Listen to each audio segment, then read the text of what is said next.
योग जो है वो एक ऐसा नमस्कार, आप सभी को योग अंतर्राष्ट्रीय योग दिवस की हार्दिक शुभकामनाएं। करो योग, रहो निरोग। और सबसे बड़ा योग होता है सहयोग, लेकिन उस सभी के लिए हमें पहले करना पड़ेगा योग। और जब हम रहेंगे निरोग, तभी हम एक दूसरे को कह सकते हैं कि हम आपका सहयोग करते हैं। तो आज अंतर्राष्ट्रीय योगा दिवस है और इस वक्त मैं हूँ टेरी में प्रताप इंटर कॉलेज की फील्ड में, जहाँ पर कि बहुत से लोग योगा कर रहे हैं। हमारे जिलाधिकारी महोदय भी यहाँ पर हैं। तो चलिए मैं आपको सीधा ले चलता हूँ और आज दिखाता हूँ मैं आज आपको यहाँ पर किस प्रकार से भारत स्वाभिमान पतंजलि योग पीठ के प्रदेश कार्यकारिणी के सदस्य श्री कमलेश सिंह मेहर और उनकी साथी मल्लिका राणा जी का यहाँ पे स्वागत करती हूँ। वो हमें सामान्य योगाभ्यास कराएंगे। योगा व्यायाम नहीं है, योगा जीवन की पद्धति है। योग भीतर की ओर लौटने की प्रेरणा है। बाहर के शोर से योग अंदर की शांति है। बाहर की दौड़ से योग अंदर की स्थिरता है। योग तन को पुष्ट, मन को निर्मल और आत्मा को प्रबल करता है। इसी के साथ हम लोग आज का योगाभ्यास पूरे मनोभाव के साथ सुखासन में बैठकर शुरू करेंगे। सर्वप्रथम दोनों हाथों को जोड़कर लंबी गहरी सांस लें। सभी नकारात्मक विचारों और भावनाओं को शरीर से बाहर कर दें। हाथों को हृदय चक्र के समीप लाएं, आंखें बंद करके ऋग्वेद के 10वें अध्याय के इस श्लोक का मन ही मन उच्चारण करके इस योगाभ्यास को शुरू करें। ओम संगच्छध्वं संवदध्वं शम्भो मनांसि जानताम् देवाभागं यथा पूर्वे संजानाना उपासते संजानाना उपासते संजानाना उपासते। अर्थात हम सभी प्रेम से मिलकर चले, मिलकर बोले, सभी ज्ञानी बने, अपने पूर्वजों की भांति हम सभी कर्तव्यों का पालन करें। दोनों हाथों की हथेलियों को आपस में रगड़कर आंखों पर लगाएं। आंखें खोलकर सामान्य स्थिति में सुखासन में वापस आ जाएं। ऋग्वेद के श्लोक के पश्चात अब हम सूक्ष्म व्यायाम करेंगे। उसमें प्रथम अभ्यास है ग्रीवाचालन। इसके लिए आप सभी खड़े हो जाएं।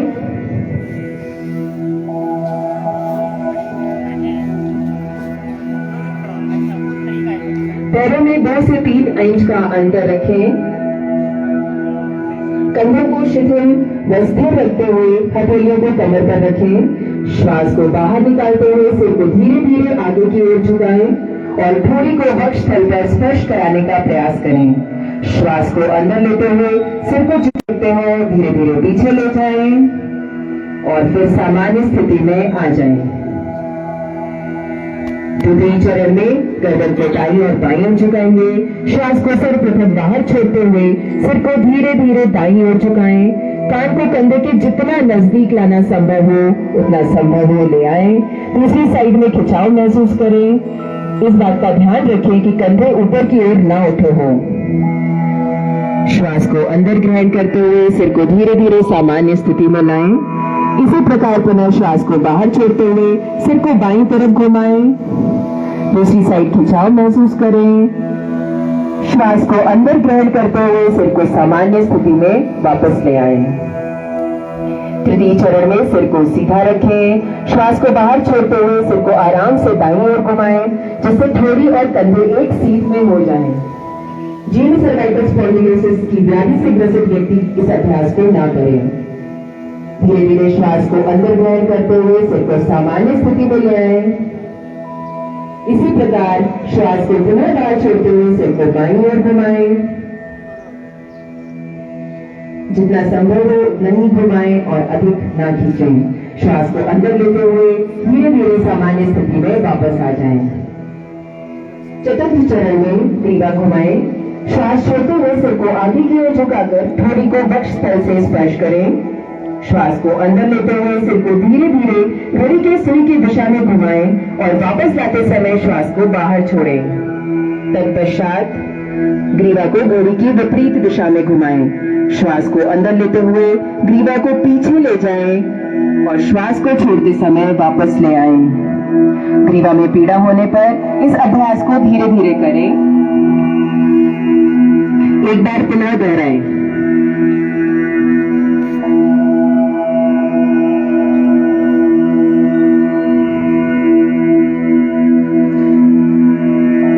सामान्य स्थिति में वापस आएंगे। सूक्ष्म व्यायाम की कड़ी में अगला आसन है स्कंद चालन। सबसे पहले सीधे खड़े हो जाएं। बाएं हाथ की उंगलियों को बाएं कंधे पर और दाएं हाथ की उंगलियों को दाएं कंधे पर रखें। दोनों कोहनियों को आगे पूरी तरह मिलाने की कोशिश करें। धीरे धीरे आगे से पीछे की ओर चक्राकार घुमाएं। श्वास लेते हुए कोहनियों को ऊपर की तरफ ले जाएं। श्वास छोड़ते हुए नीचे लाएं। कोहनियों को वक्ष स्थल के सामने स्पर्श कराने की कोशिश करें। पीछे की ओर कोहनियों को खींचकर घुमाएं। आगे से पीछे की ओर को इस प्रक्रिया को 2 से 3 बार दोहराएं। इसके पश्चात पुनः पीछे से आगे की ओर लेके जाएं। आगे कोहनियों को मिलाएं और पीछे से आगे की ओर घड़ी की सुई की विपरीत दिशा में इस आसन को 2 से 3 बार दोहराएं।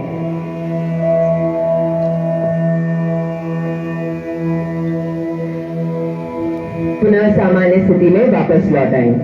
सूक्ष्म व्यायाम और चालन क्रिया की कड़ी में अगला आसन है कटी चालन। दोनों पैरों के बीच में 1 फुट की दूरी रखें।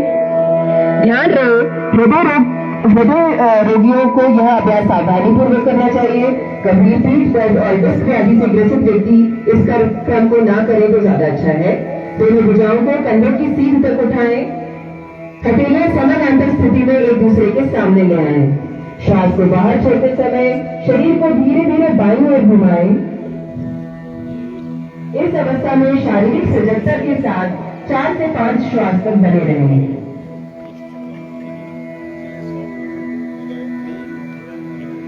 धीरे धीरे श्वास को बाहर छोड़ें और शरीर को पूर्व स्थिति में ले आएं। अब फिर से पुनः श्वास बाहर छोड़ें और शरीर को दाईं ओर घुमाएं।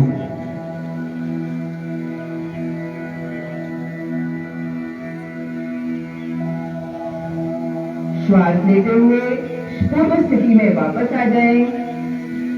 हाथ नीचे कर लें। सूक्ष्म व्यायाम की कड़ी में अगला आसन है घुटना चालन। श्वास को शरीर के अंदर ग्रहण करते हुए अपनी भुजाओं को कंधे के स्तर तक लाएं और हथेलियों को नीचे की ओर रखें। आर्थराइटिस का गंभीर दर्द होने पर इस अभ्यास को ना करें। श्वास को शरीर से बाहर छोड़ते हुए घुटने को धीरे धीरे मोड़ें और अपने शरीर को आधे बैठने की स्थिति में ले आएं। अभ्यास की अंतिम स्थिति में दोनों भुजाएं और जंघाएं जमीन से समानांतर स्थिति में होनी चाहिए। शारीरिक सजगता के साथ 2 से 3 श्वास तक इस आसन में बने रहें। यह घुटने और कूल्हे के जोड़ों को सुदृढ़ बनाने में अत्यंत सहायक है। श्वास को शरीर के अंदर ग्रहण करते हुए धीरे धीरे वापस समस्थिति में आ जाएं। शरीर को सीधा कर लें। समस्थिति में खड़े हो जाएं। खड़े होकर किए जाने वाले आसनों में प्रथम आसन अब योगासन शुरू करेंगे। ताड़ासन है। ताड़ शब्द का अर्थ है पहाड़ या खजूर का पेड़। इस आसन के अभ्यास से शरीर में स्थायित्व और शारीरिक दृढ़ता प्राप्त होती है। दोनों पैरों के बीच में 2 इंच की दूरी रखें। आर्थराइटिस में वेरिकोज वेन्स और चक्कर आने जैसी समस्या हो तो एड़ियों को ऊपर ना उठाएं, समतल रखें। सांस अंदर लें। हाथों को कंधों की सीध में समानांतर लाएं। दोनों हाथों की उंगलियों को आपस में एक दूसरे में फंसाएं और श्वास भरते हुए हथेलियों को बाहर की ओर करते हुए दोनों भुजाओं को सिर से ऊपर उठाएं। भुजाओं को ऊपर ले जाने के साथ साथ पैरों की एड़ियों को जमीन से ऊपर उठाएं और पैरों की उंगलियों पर अपना संतुलन बनाएं।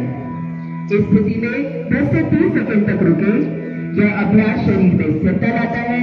मेरुदंड से संबंधित नाड़ियों की रक्त संचय को ठीक करने में भी बहुत सहायक है। धीरे धीरे एड़ियों को वापस अपनी जगह पर ले आए। श्वास को शरीर से बाहर छोड़ते हुए हाथों की उंगलियों को अलग अलग करें। भुजाओं को वापस लाएं और प्रारंभिक स्थिति में लौट आए। अगला आसन है वृक्षासन। वृक्ष शब्द का अर्थ है पेड़। इस आसन के अभ्यास की अंतिम अवस्था में शारीरिक स्थिति एक पेड़ के आकार की बनती है, इसलिए इसका नाम वृक्षासन है। आर्थराइटिस का चक्कर आने पर इस आसन का अभ्यास ना करें। दोनों पैरों के बीच में 2 इंच का अंतर रखते हुए खड़े हो जाएं। आंखों के सामने किसी एक बिंदु पर ध्यान केंद्रित करें।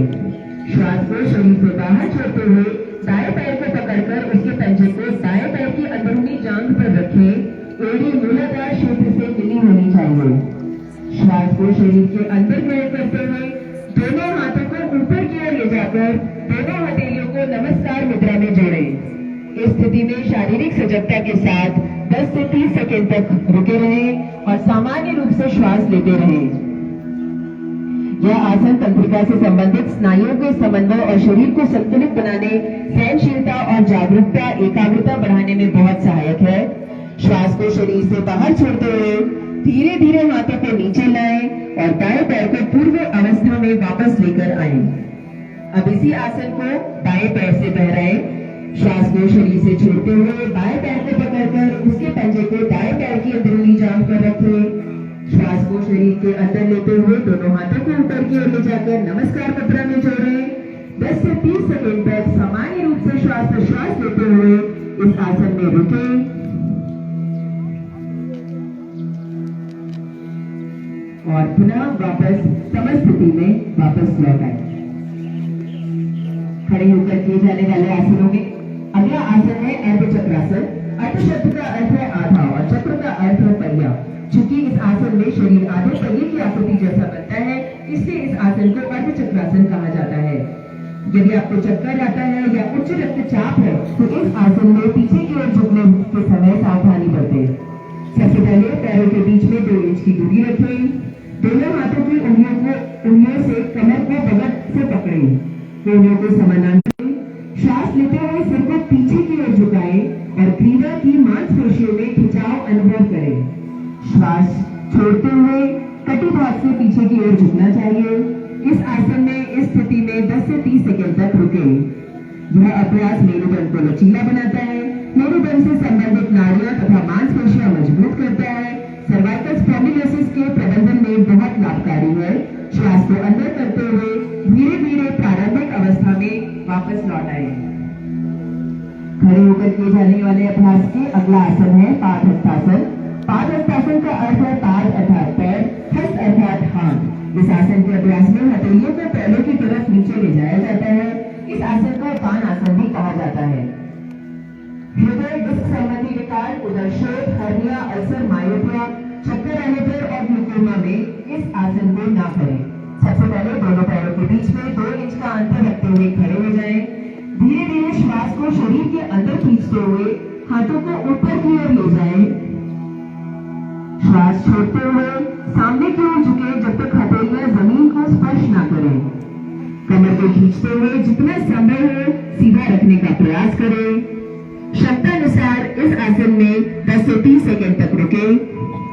यह मेरुदंड को लचीला बनाता है, जाठराग्नि प्रदीप्त करता है और मासिक धर्म से संबंधित समस्याओं को दूर करने में अत्यंत सहायक आसन है। श्वास भरते हुए धीरे धीरे हाथों को सिर के ऊपर खींचकर ले जाएं और शरीर से बाहर छोड़ते हुए प्रारंभिक अवस्था में वापस आ जाए। अगला आसन है त्रिकोणासन। त्रिकोण शब्द का अर्थ है 3 कोणों वाला। क्योंकि इस आसन के अभ्यास के समय धड़, बाहु और पैर की बनी आकृति त्रिभुज के सदृश दिखाई देती है, इसलिए इस अभ्यास को त्रिकोण आसन भी कहा जाता है। स्लिप डिस्क, शियाटिका, उदर में किसी प्रकार की सर्जरी होने पर इस आसन को ना करें। जमीन को अगर ना छू पा रहे हो तो घुटने को छूने का प्रयास करें। दोनों पैरों के बीच 3 फुट की दूरी रखते हुए खड़े हो जाएं। दोनों हाथों को बगल से कंधे के स्तर तक धीरे धीरे उठाएं। दाएं पैर के पंजे को दाईं तरफ मोड़ें। श्वास छोड़ते हुए धीरे धीरे दाईं तरफ झुके।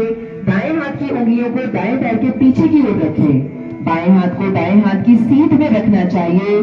सिर को घुमाते हुए दाएं हाथ की बीच वाली उंगली को देखें। इस अवस्था में 10 से 30 सेकंड तक रुकें। लंबी गहरी श्वास लेते रहें। यह आसन मेरुदंड को लचीला बनाता है, पिंडली, जांघों और कटिभाग की मांसपेशियों को मजबूत करता है, फेफड़ों की कार्यक्षमता को बढ़ाता है। श्वास लेते हुए प्रारंभिक अवस्था में वापस लौट आए। अब इस आसन को बाईं ओर से दोहराएं। बाएं पैर के पंजे को बाईं तरफ मोड़ें, श्वास छोड़ते हुए बाईं तरफ झुके, बाएं हाथ की उंगलियों को बाएं पैर की पीछे की ओर रखें, दाएं हाथ को बाएं हाथ की सीट में रखें, सिर को घुमाते हुए दाएं हाथ की बीच वाली उंगली को देखें। 10 से 30 सेकंड तक संपूर्ण शारीरिक सजगता के साथ इस आसन में, इस अभ्यास में रुकें और फिर श्वास लेते हुए प्रारंभिक अवस्था में वापस लौट आए। अब इसके पश्चात हम बैठकर किए जाने वाले आसन करेंगे। सर्वप्रथम सभी से अनुरोध है कि बैठ जाएं।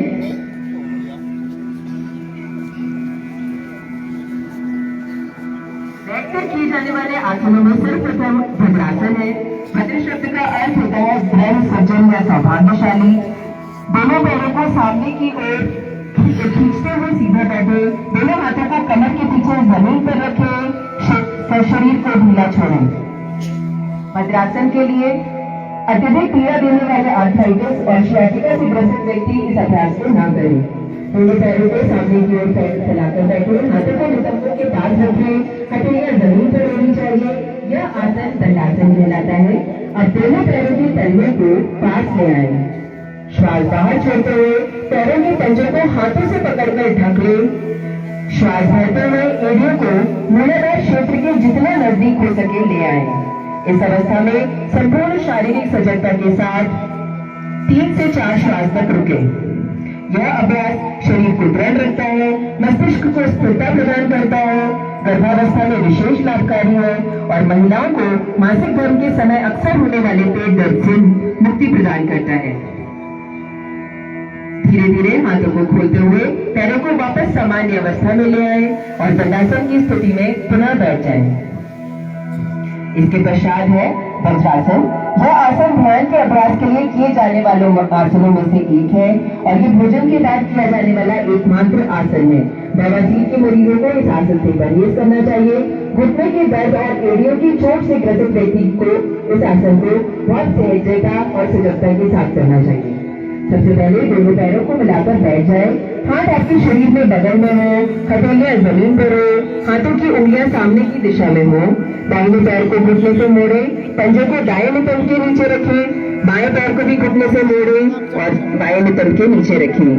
पैरों का अंगूठा आपस में मिला रहे और एड़ियां फैली रहें। बाएं हाथ को क्रमशः बाएं और दाएं हाथ को दाएं घुटने पर रखें। मेरुदंड को सीधा रखें, सामने की ओर देखते रहें या फिर आंखें बंद रखें। इस अवस्था में 10 से 30 सेकंड तक रुकें। सामान्य रूप से श्वास लेते रहें। यह आसन पाचन शक्ति को बढ़ाने में अत्यंत सहायक है। जांघ और पिंडली की मांसपेशियों को मजबूत बनाता है।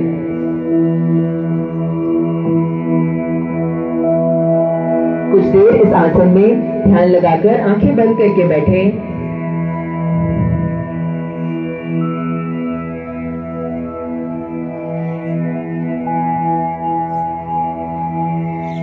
तत्पश्चात आंखें खोलकर वापस वज्रासन में ही बैठे रहें। अगला आसन है अर्ध उष्ट्रासन। उष्ट्र शब्द का अर्थ है ऊंट। इस आसन के अभ्यास की अंतिम अवस्था ऊंट के कुंभर के उभार की स्थिति जैसी बनती है, इसलिए इसे उष्ट्रासन कहा जाता है।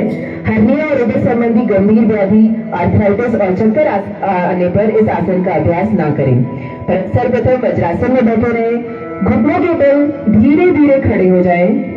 हाथों को नितंब पर इस प्रकार रखें कि उंगलियां जमीन की ओर हों, कोहनियां एवं कंधे समानांतर हों। श्वास लें और सिर को पीछे की तरफ झुकाते हुए ग्रीवा की मांसपेशियों को खींचें। जितना संभव हो उतना ही पीछे जाएं। सामान्य रूप से श्वास लेते हुए इस अर्ध उष्ट्रासन की स्थिति में 10 से 30 सेकंड तक रुकें। यह अभ्यास पीठ और गर्दन की मांसपेशियों को मजबूत बनाता है, कब्ज और पीठ दर्द से मुक्ति दिलाता है, सिर और हृदय क्षेत्र में रक्त संचार को बढ़ाता है। श्वास अंदर खींचते हुए सामान्य अवस्था में वापस लौटते हुए पुनः वज्रासन में बैठ जाएं। एक लंबी गहरी सांस अंदर, एक लंबी गहरी सांस बाहर। अगला आसन है उष्ट्र आसन। उष्ट्र शब्द का अर्थ है ऊंट। इसमें भी गर्मियों व हृदय रोग की इस आसन को ना करें। वज्रासन की स्थिति में बैठे हुए देवी घुटनों और पंजों के बीच कुछ इंच की दूरी रखें और फिर घुटनों के बल पुनः खड़े हो जाएं। श्वास लेते हुए इस बार पीछे की ओर ऐसे झुके कि धीरे धीरे दाहिने हाथ से दाहिनी ओढ़ी और बाएं हाथ से बाईं ओढ़ी को पकड़ने का प्रयास करें और धीरे धीरे श्वास छोड़ें। इस बात का ध्यान रखें कि झुकते समय गर्दन को झटका न लगे। यह उष्ट्रासन दृष्टिकोण में अत्यंत लाभदायक है। पीठ और गले के दर्द में आराम दिलाता है। उदर और ऊपर की चर्बी को कम करने में अत्यंत सहायक है। पाचन क्रिया संबंधी, हृदय श्वसन संबंधी विकारों में अत्यंत लाभदायक है। श्वास खींचते हुए सामान्य अवस्था में वापस लौट आए और पुनः वज्रासन में बैठ जाए। इसी आसनों के क्रम में बैठकर किए जाने वाले आसनों के क्रम में अगला आसन है शशक आसन। शशक शब्द का अर्थ है खरगोश। चूंकि इस आसन में अभ्यास में शरीर की आकृति खरगोश जैसी बनती है, इसलिए इसे शशक आसन कहा जाता है। अधिक पीठ दर्द में इस अभ्यास को ना करें।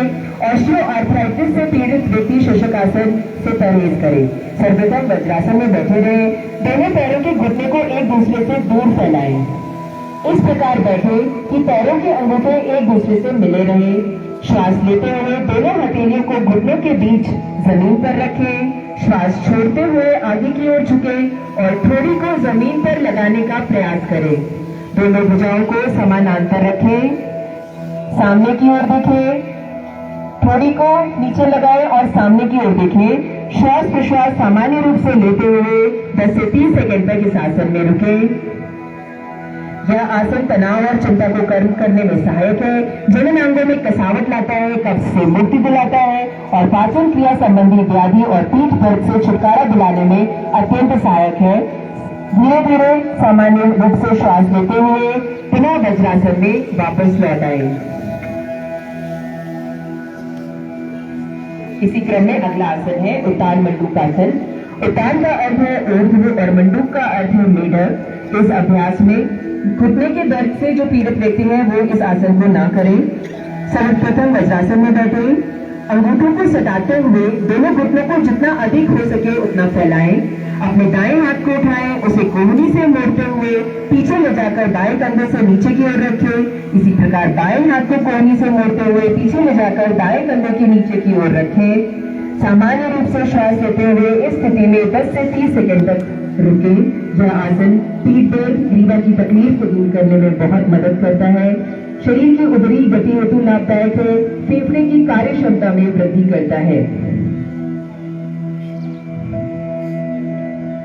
कुछ देर इस आसन में रुके और फिर धीरे धीरे विपरीत क्रम से इस आसन से बाहर आ जाएं।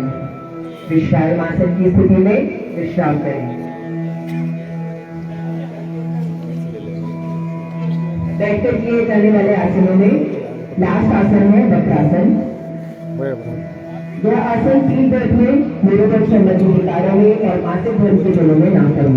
सर्वप्रथम दंडासन की स्थिति में बैठ जाएं। दोनों पैरों को मिलाकर हाथ आपके शरीर के बगल में हो। हथेलियां दंडासन की स्थिति में जमीन पर हो। दाएं पैर को मोड़ते हुए उसके पंजे को बाएं घुटने के बगल में रखें। बाएं हाथ को दाएं घुटने के पास लाएं और दाएं पैर के अंगूठे को पकड़ लें।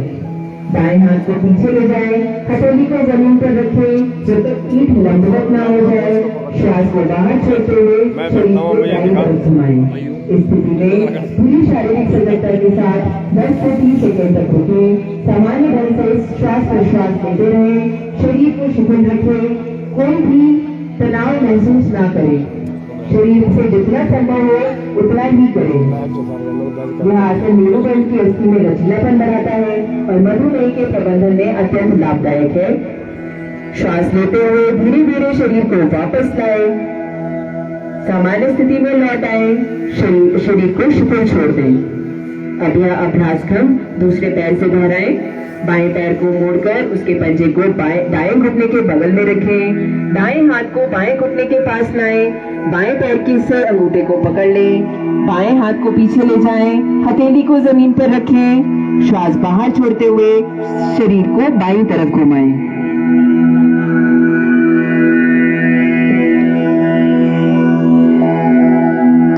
30 सेकंड तक इस आसन में रुकें और फिर धीरे धीरे सांस छोड़ते हुए पुनः सामान्य स्थिति में दंडासन की स्थिति में लौट आए। अब इसी क्रम में हम उदर के बल लेट के किए जाने वाले आसन करेंगे। सर्वप्रथम उदर के बल लेट जाएं।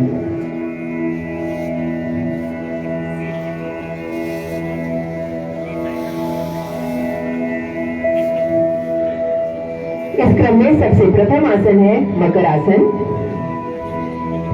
गर्भावस्था तथा कंधों की जकड़न में इस आसन का अभ्यास नहीं करना चाहिए। सभी प्रकार के आसनों के पश्चात शिथिलीकरण के लिए इस आसन का अभ्यास किया जाता है। सर्वप्रथम मकर आसन है। इसका शब्द का अर्थ होता है मकर या घड़ियाल। इसमें मकर के समान आकृति हो जाती है, इसलिए इसे मकर आसन कहते हैं। उधर के बल लेट जाएं, पैरों को थोड़ा सा दूर फैलाएं, पंजों को बाहर की ओर रखें, हाथों को मोड़ते हुए बाएं हथेली को दाएं हथेली पर रखें, सिर को दाईं या बाईं दिशा में अपने हाथों पर रखें, आंखों को बंद कर लें, पूरे शरीर को शिथिल होने दें। यह आसन पूरे शरीर को शिथिल करने में लाभदायक है। पीठ से संबंधित सभी समस्याओं को दूर करने में अत्यंत उपयोगी आसन है।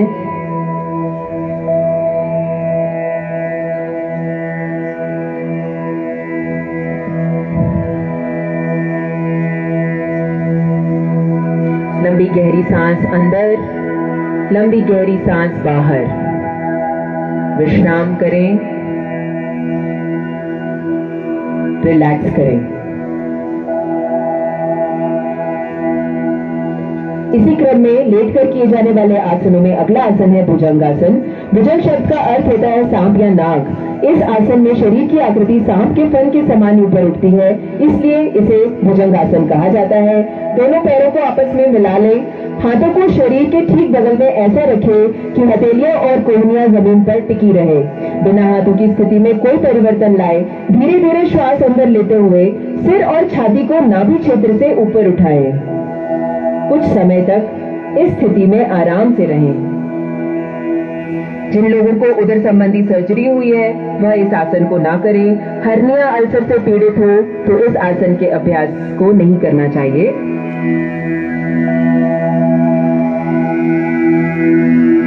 पुनः वापस लौटते हुए ललाट को जमीन पर टिकाएं, हथेलियों को वक्ष के बगल में रखें, कोहनियां ऊपर हुई उठी हुई होनी चाहिए। एक बार पुनः इस आसन को दोहराएंगे, जिसमें श्वास भरते हुए धीरे धीरे सिर और छाती को नाभि क्षेत्र तक ऊपर उठाने की कोशिश करेंगे। दोनों कोहनियों को समानांतर रखें। 10 से 30 सेकंड तक सामान्य श्वास प्रश्वास की स्थिति में विश्राम करें।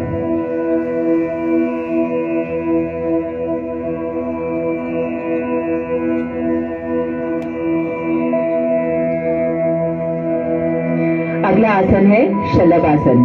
शलभ शब्द का अर्थ होता है टिड्डी। इस आसन को भुजंग आसन के बाद करने से बहुत ही लाभदायक होता है। उच्च रक्तचाप, पेप्टिक अल्सर और हर्निया रोग से पीड़ित व्यक्ति इस अभ्यास को ना करें। सर्वप्रथम मकर आसन में लेटे रहें। ठोड़ी को पृथ्वी पर टिकाकर दोनों हाथों को शरीर के बगल में रखें। ध्यान रहे हथेलियां नीचे की ओर होनी चाहिए।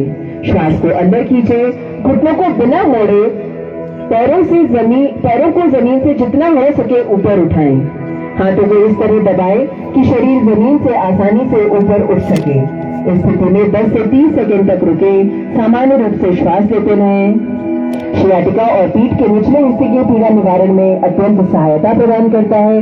जांघों एवं नितंबों पर एकत्रित अतिरिक्त वसा को कम करता है। शरीर के वजन को नियंत्रित बनाए रखने में यह आसन अत्यंत उपयोगी है। धीरे धीरे श्वास छोड़ते हुए पैरों को जमीन पर वापस ले आए। कुछ समय मकर आसन में विश्राम करें। यह आसन उदर के अंगों को लाभ पहुंचाता है, पाचन में सहायता करता है और फेफड़ों की कार्य क्षमता को बढ़ाने में अत्यंत सहायक आसन है। लंबी गहरी सांस अंदर, लंबी गहरी सांस बाहर। विश्राम करें।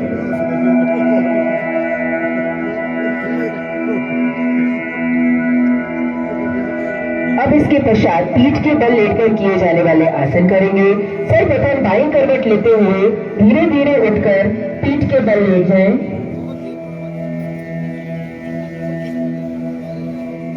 इस आसनों के क्रम में प्रथम आसन है सेतुबंध आसन। सेतुबंध शब्द का अर्थ है सेतु का निर्माण। इस आसन में शरीर की आकृति एक सेतु की तरह दिखाई देती है, इसलिए इसका नाम सेतुबंध आसन है। अल्सर और हर्निया से ग्रस्त व्यक्तियों को इस आसन को नहीं करना चाहिए। दोनों पैरों को घुटने से मोड़ते हुए एड़ियों को नितंबों के पास ले आए। हाथों से पैरों के टखनों को मजबूती से पकड़े और घुटने एवं पैरों को एक सीध में रखें। श्वास अंदर खींचते हुए धीरे धीरे अपने नितंब और धड़ को ऊपर की ओर उठाएं और पूर्णयुमा आकृति बना लें। इस अवस्था में पूरी शारीरिक चलिए एक चीज मैं देख पा रहा हूँ, अंतर्राष्ट्रीय योग दिवस है और बहुत से लोग योग कर रहे हैं, लेकिन जब हम इस प्रकार की खबर आपको दिखाते हैं तो बहुत कम लोग जुड़ पाते हैं। और मुझे लगता है इसका कारण ये है कि इंटरेस्ट जो अच्छे कामों में होना चाहिए था वो बहुत कम देखने को मिलता है। लंबी गहरी सांस अंदर ले और धीरे धीरे लंबी गहरी सांस बाहर छोड़े। एक बार पुनः लंबी गहरी सांस अंदर, सांस बाहर। लेट कर किए जाने वाले आसनों के अभ्यास में अगला आसन है उत्तान पाद आसन। उत्तान पाद आसन में पैरों को ऊपर उठाया जाता है, इसलिए इसका नाम उत्तान पाद आसन है। उच्च रक्तचाप, गहन तनाव और कमर दर्द से पीड़ित व्यक्ति बिना श्वास रोके एक एक पैर का हमारी मित्र पुलिस सदैव हमारे साथ, देखिएगा दुनिया योग कर रही है जमीन पर आराम से लेट जाए, लेकिन उन्हें फिर भी ड्यूटी करनी है। हाथ बगल में हो, श्वास लेते हुए घुटने को बिना मोड़े धीरे धीरे दोनों पैरों को जमीन से 30 डिग्री के कोण बनाने तक उठाएं। 10 से 30 सेकंड तक इस आसन में बने रहें। यह आसन नाभि केंद्र में संतुलन स्थापित करता है, उदर पीड़ा अपचय अतिसार को दूर करता है, उदर और श्रोणि प्रदेश की मांसपेशियों को मजबूती प्रदान करता है, अवसाद और चिंता से उबरने में सहायक होता है। श्वास छोड़ते हुए धीरे धीरे अपने दोनों पैरों को नीचे लाएं, जमीन पर रखें और पुनः शवासन में विश्राम करें। लेट कर किए जाने वाले आसनों में अगला आसन है अर्धहलासन। अर्थ का अर्थ है आधा और हल का अर्थ है खेत जोतने वाला हल। इस आसन में शरीर की स्थिति खेतों की जुताई करने वाले हल की अर्धाकृति जैसी हो जाती है, इसलिए इसका नाम अर्धहलासन है। पीठ के निचले हिस्से के मेरे शब्दों से मुझे लगता है बहुत से लोगों को बुरा लगेगा, लेकिन मैं देख पा रहा हूँ यहाँ पर कुछ लोग सिर्फ सेल्फी लेने चोट, हर्निया आदि से पीड़ित या मोबाइल पर लगे पड़े हैं। आसन को ना करें। पीठ के बल लेटे रहे, हाथों को बगल में रखें, हथेलियां जमीन पर हो। श्वास भरते हुए घुटनों को बिना मोड़े धीरे धीरे अपने दोनों पैरों को उठाकर 90 डिग्री का कोण बना लें। नितंब से कंधे तक शरीर एक सीध में बना रहेगा। सामान्य रूप से श्वास लेते हुए 10 से 30 सेकंड तक इस आसन में बने रहें। यह आसन कब्ज को दूर करता है, उच्च रक्तचाप से ग्रस्त व्यक्तियों के लिए बहुत लाभदायक है। 10 से 30 सेकंड तक इस आसन में बने रहें। सामान्य रूप से श्वास प्रश्वास लेते हुए और धीरे धीरे श्वास छोड़ते हुए बिना सिर उठाए धीरे धीरे पैरों को वापस जमीन पर ले आए और पुनः शवासन में विश्राम करें। अगला आसन है पवन मुक्त आसन।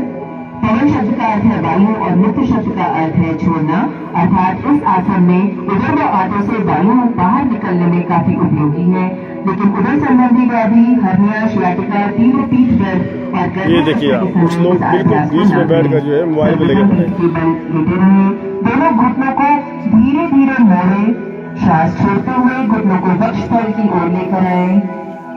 दोनों हाथों की उंगलियों को आपस में फंसाते हुए पैर को पकड़ लें। श्वास बाहर छोड़ते हुए सिर को तब तक ऊपर उठाए जब तक थोड़ी या नासिका घुटनों से न लग जाए।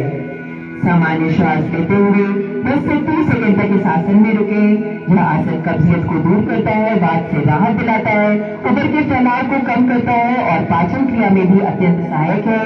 पीठ की मांसपेशियों और मेरु के स्नायुओं को सुगठित बनाता है। धीरे धीरे श्वास छोड़ते हुए सिर को वापस जमीन पर ले आए और पैरों को भी जमीन पर ले आए। शवासन में पुनः विश्राम करें। लंबा गहरा सांस अंदर। देखिए हमारे बहुत से बुजुर्ग जो हैं बिल्कुल प्रॉपर तरीके से योगा करते हुए लंबा गहरा सांस बाहर। और ये सब कारण है अभ्यास से, इसका मतलब ये निरंतर करते रहते हैं। इसी क्रम में अगला बहुत आसन है अच्छे शवासन। छोटे छोटे बच्चे भी यहाँ पर हैं।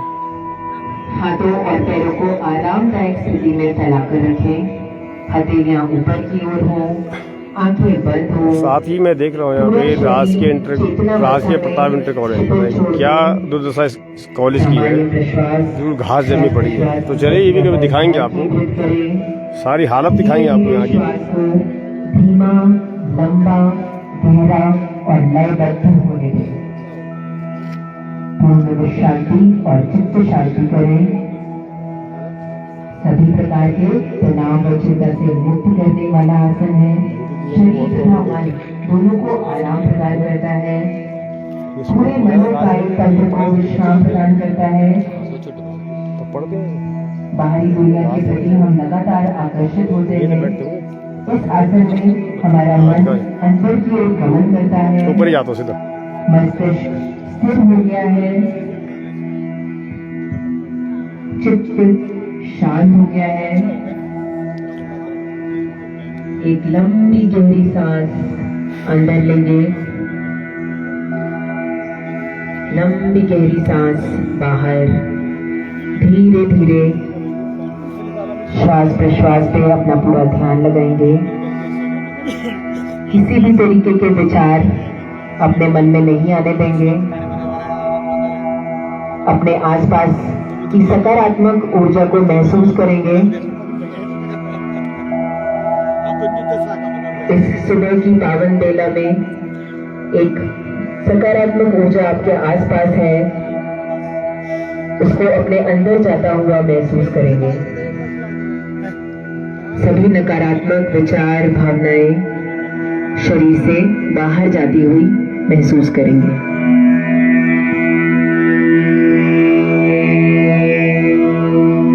अब इसके पश्चात धीरे धीरे बाईं करवट लेकर उठेंगे और प्राणायाम के लिए सुखासन में बैठ जाएंगे।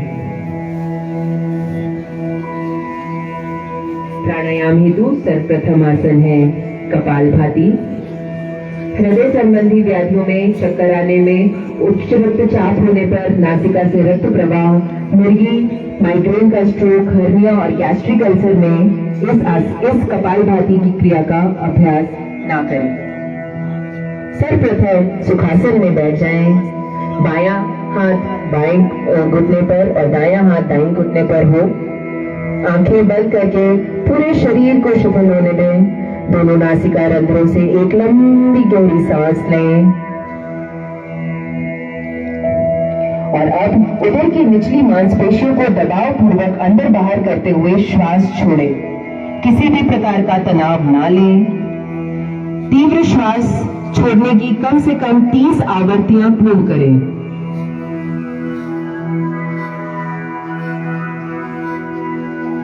यह कपालभाति कपाल को शुद्ध करता है, कफ विकारों को समाप्त करता है, जुकाम, साइनोसाइटिस, एस्थमा और श्वास नली संबंधी संक्रमणों में बहुत लाभदायक है।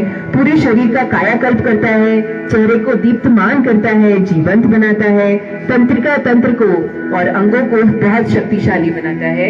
30 आवृत्तियां पूर्ण होने पर गहरा श्वास लें और धीरे धीरे श्वास छोड़ें। वापस सुखासन में विश्राम करें। इस प्राणायाम अभ्यास को एक बार पुनः दोहराएंगे। आंखें बंद रखें, शरीर शिथिल रखें, दोनों नासिका रंध्रों से गहरी सांस लें, वक्षस्थल को फैलाएं और सक्रियता पूर्वक श्वास को बाहर छोड़ें। कम से कम 30 आवृत्तियां पूर्ण करें।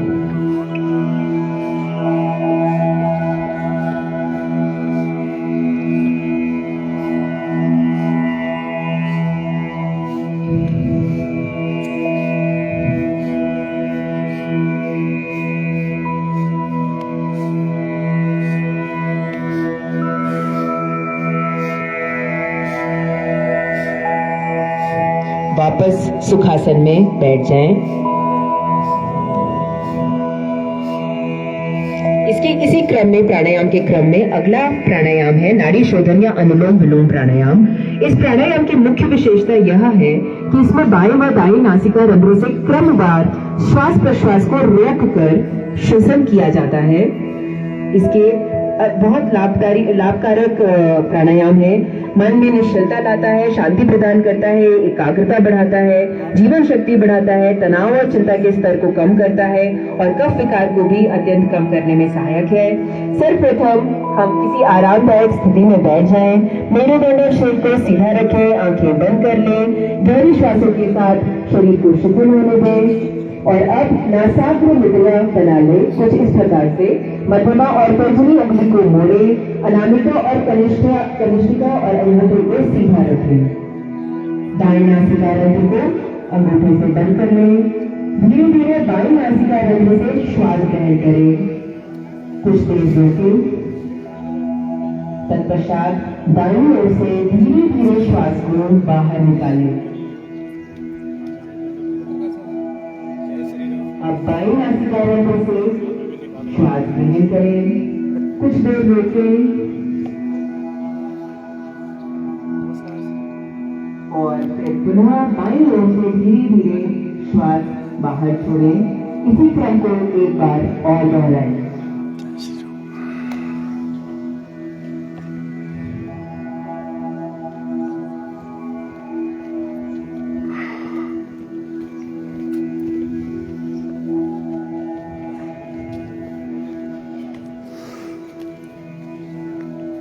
वापस समस्थिति में आ जाए और सुखासन में बैठ जाए। अगला प्राणायाम है शीतली प्राणायाम। शीतली शब्द का अर्थ है शीतल होना। यह साधक के चित्त को शांत करता है, मन की व्यग्रता को दूर करता है और जैसा कि शीतली नाम से स्पष्ट है, यह शरीर और मन को शीतलता प्रदान करता है। टॉन्सिलाइटिस की अवस्था में इस अभ्यास को न करें। सर्वप्रथम सुखासन में बैठ जाए। ध्यान मुद्रा से अपने हाथों को दोनों को घुटनों पे रख लें। जीभ को किनारे से मोड़कर ट्यूब का आकार बना लें। ट्यूब नुमा जीभ से फेफड़ों की क्षमतानुसार श्वास भरें। लंबी गहरी सांस लें। जीभ को मुख के अंदर वापस ले जाएं। मुख को बंद कर लें। श्वास को रोकें और फिर धीरे धीरे दोनों नासिका रंध्रों से इस श्वास को छोड़ें। यह शीतली प्राणायाम की एक आवृत्ति है। एक बार पुनः जीभ को ट्यूबनुमा बना लें। क्षमतानुसार श्वास भरें, जीभ को अंदर ले जाएं, मुख बंद कर लें, नासिका रंध्रों से धीरे धीरे श्वास को छोड़ें। यह शरीर और मन को शीतलता प्रदान करता है। उच्च रक्तचाप वाले व्यक्तियों के लिए विशेष लाभप्रद है। भूख और प्यास का शमन करता है। त्वचा और नेत्रों के लिए अत्यंत लाभदायक है। अपच से मुक्ति और कफ और पित्त से उत्पन्न विकारों में सहायक है। वापस सुखासन में आ जाए। इसके पश्चात किए जाने वाले आज प्राणायाम में भ्रामरी प्राणायाम आता है। भ्रामरी शब्द भ्रमर से लिया गया है, जिसका मुख्य अर्थ है भौरा। इस प्राणायाम के अभ्यास में भ्रमर की गुंजन की तरह स्वर होता है, इसलिए इसे भ्रामरी प्राणायाम कहा जाता है। आंख, कान या नाक में संक्रमण हो तो इस अभ्यास को ना करें। सर्वप्रथम किसी आरामदायक स्थिति में बैठ जाएं, सुखासन में बैठ जाएं। नासिका के द्वारा लंबा गहरा सांस लें और षणमुखी मुद्रा को इस तरीके से बनाएं। तर्जनी उंगली को आंखों के ऊपर, दोनों को नासिका रंध्रों के पास, अनामिका को होंठ के ऊपरी हिस्से पर और कनिष्ठिका को नीचे वाले होंठ के पास लगाएं।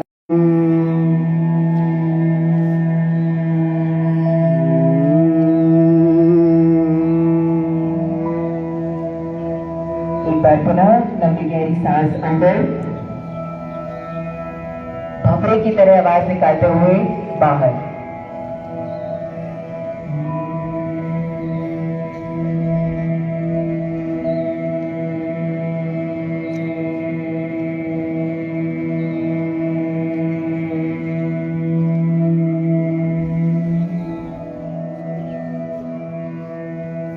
प्राणायाम का अभ्यास तनाव से मुक्त करता है, चिंता, क्रोध और अति सक्रियता को घटाता है। भारी जैसी आवाज का प्रतिध्वनिक प्रभाव मस्तिष्क एवं तंत्रिका तंत्र के लिए अत्यंत लाभदायक है। वापस पुनः सुखासन में आ जाए।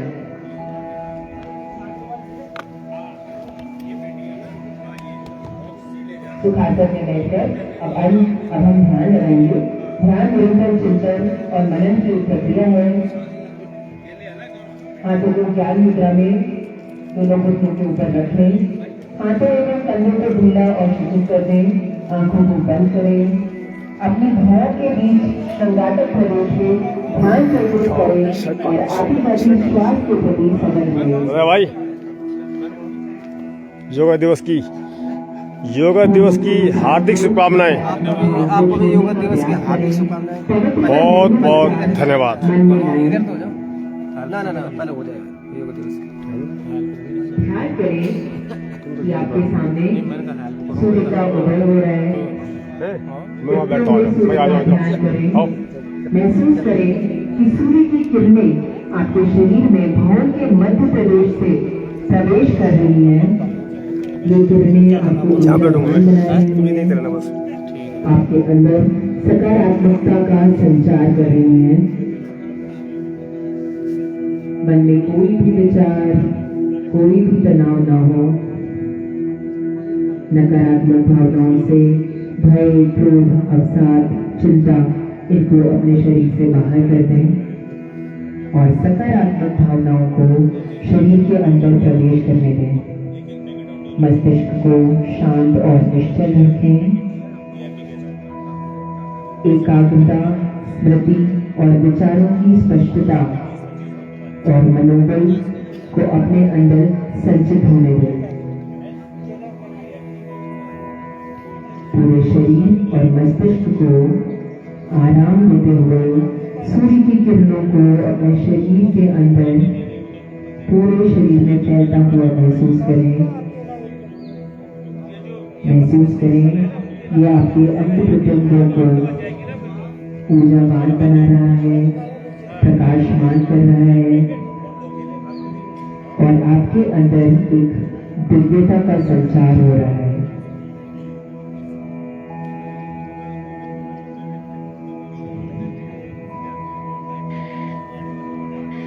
विचारों को जहां तक हो सके ना आने दें। किसी एक बिंदु में अपने ध्यान को केंद्रित करें।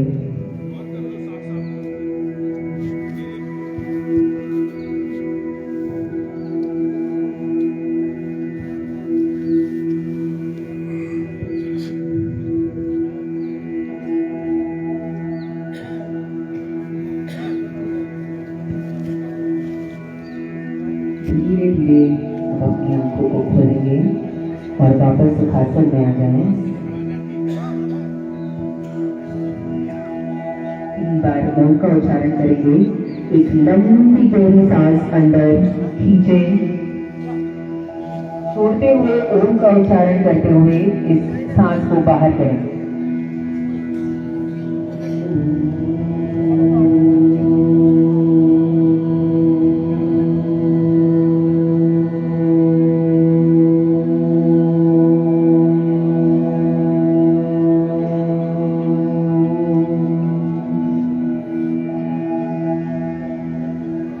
एक बार पुनः लंबा गहरा सांस अंदर छोड़ते हुए ओम का उच्चारण।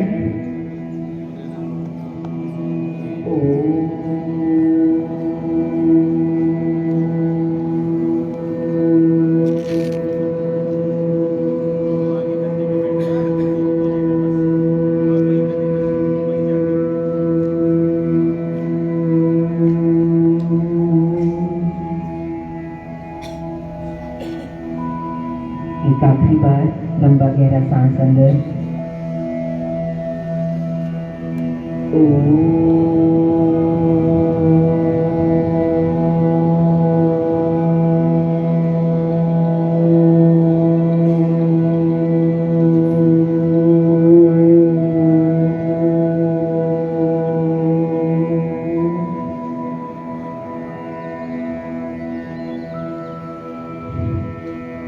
हाथों को आपस में रगड़ें और इस ऊर्जा को जो आपने अभी महसूस करी उसको अपने पूरे शरीर में, चेहरे से लेके पैरों तक इस ऊर्जा को अपने अंदर संचरित होता हुआ महसूस करें।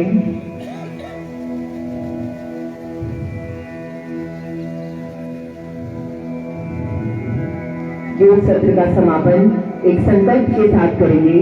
मेरे साथ साथ दोहराएं। हमें अपने मन को हमेशा संतुलित रखना है। इसी में हमारा आत्म विकास समाया है। मैं अपने कर्तव्य स्वयं के प्रति, कुटुंब के प्रति, कार्य, समाज और विश्व के प्रति, आनंद और स्वास्थ्य के प्रचार के प्रति प्रतिबद्ध हूं। कार्यक्रम का समापन शांति पाठ के साथ करेंगे। सभी हाथ जोड़कर आंखें बंद करके इस परम पिता परमेश्वर का ध्यान करते हुए एक लंबी गहरी सांस अंदर लेकर के इस श्लोक का उच्चारण मेरे साथ करेंगे। सर्वे भवन्तु सुखिनः, सर्वे सन्तु निरामयाः, सर्वे भद्राणि पश्यन्तु, मा कश्चित् दुःखभाग् भवेत्। ॐ शान्तिः शान्तिः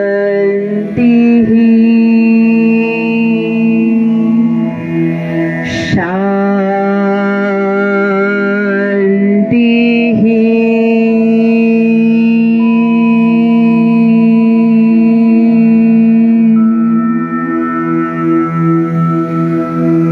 सब सुखी हो, सब निरोगी हो, सब निरामय हो, सबका मंगल हो और कोई भी दुखी ना हो। एक बार पुनः दोनों हाथों को आपस में रगड़कर इस ऊर्जा को अपने अंदर ग्रहण करेंगे। सभी योग साधकों को, उपस्थित योग साधकों को मेरा सादर नमन। आज के योग सत्र के सफल समापन पर आप सभी को हार्दिक शुभकामनाएं। योग का संकल्प और साधना केवल एक दिन की दैनिक क्रिया नहीं है, अपितु जीवन की आंतरिक यात्रा का सशक्त चरण है। आज के योग सत्र ने हमें स्मरण कराया है कि मन की शांति किसी बाहरी साधन में नहीं, अपितु अंतर्मन की साधना में है। योग कोई आयोजन नहीं, यह अनुशासित जीवन जीने का सजीव संस्कार है। इसकी प्रकृति मूक है परंतु प्रभाव मुखर, जो हमें बाहर की दौड़ से हटाकर भीतर की मौन यात्रा की ओर ले जाता है। केवल आसन का अभ्यास नहीं, आज हमने अपनी आत्मा को स्पर्श किया है, मन को नियंत्रित किया है और तन को ताजगी से सिंचित किया है। आप सभी जागरूक साधकों को मेरा कोटिशः धन्यवाद। आपकी उपस्थिति, आपकी नियमितता और आपकी साधनाएं इस कार्यक्रम की सच्ची सफलता का आधार है। वर्ष भर किए जाने वाली साधना रूपी यज्ञ की यह प्रथम आहुति होनी चाहिए। मेरा आग्रह है कि ऊर्जा, उत्साह, समर्पितता, एकाग्रता के साथ आप इस दिव्य साधना में रोज सम्मिलित होंगे और इन योग को अपनी दैनिक दिनचर्या का हिस्सा बनाएंगे। आप सभी को बहुत बहुत धन्यवाद। कार्यक्रम समापन के पहले तो चलिए, बैठे रहे प्लीज। अंतर्राष्ट्रीय योग दिवस की आप सभी को पुनः हार्दिक शुभकामनाएं। करो योग, रहो निरोग। जो करेगा योग वही रहेगा निरोग और वही करेगा फिर दूसरे का सहयोग। जैसा कि हम कई बार आपको ने सुना होगा कि सबसे बड़ा योग है सहयोग, लेकिन यदि हम सहयोग के लिए अपने स्थान पर किसी का करेंगे तो उसके लिए पहले हमें योग करना पड़ेगा। हम निरोग रहेंगे। प्रेमियों, आज यह सामूहिक योगाभ्यास हमारे तन, मन और आत्मा तीनों के लिए एक पावन साधना रहा और इस सामूहिक अभ्यास के माध्यम से जो सकारात्मक ऊर्जा उत्पन्न हुई है वह हमारे जीवन को स्वस्थ, संतुलित और समर्थ बनाए, यही मैं ईश्वर से प्रार्थना करता हूं। इसी क्रम में विशिष्ट योग प्रदर्शन के लिए मैं आमंत्रित करना चाहूंगा खुशी, वैशाली और सुरजीत जी को। कृपया पधारें और विशिष्ट योग प्रदर्शन प्रदर्शित करें।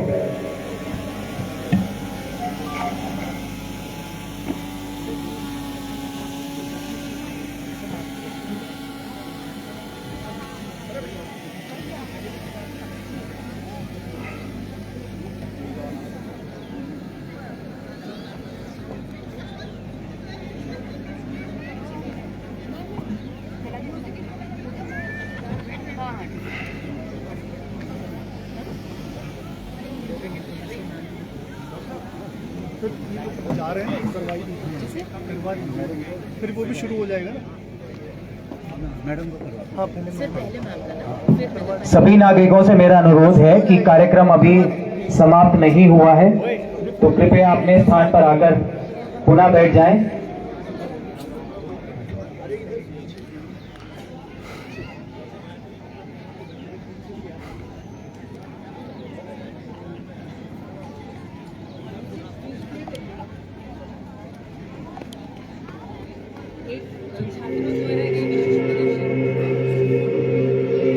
और अब आप सभी के सामने विशेष योग आपको दिखाया जाएगा।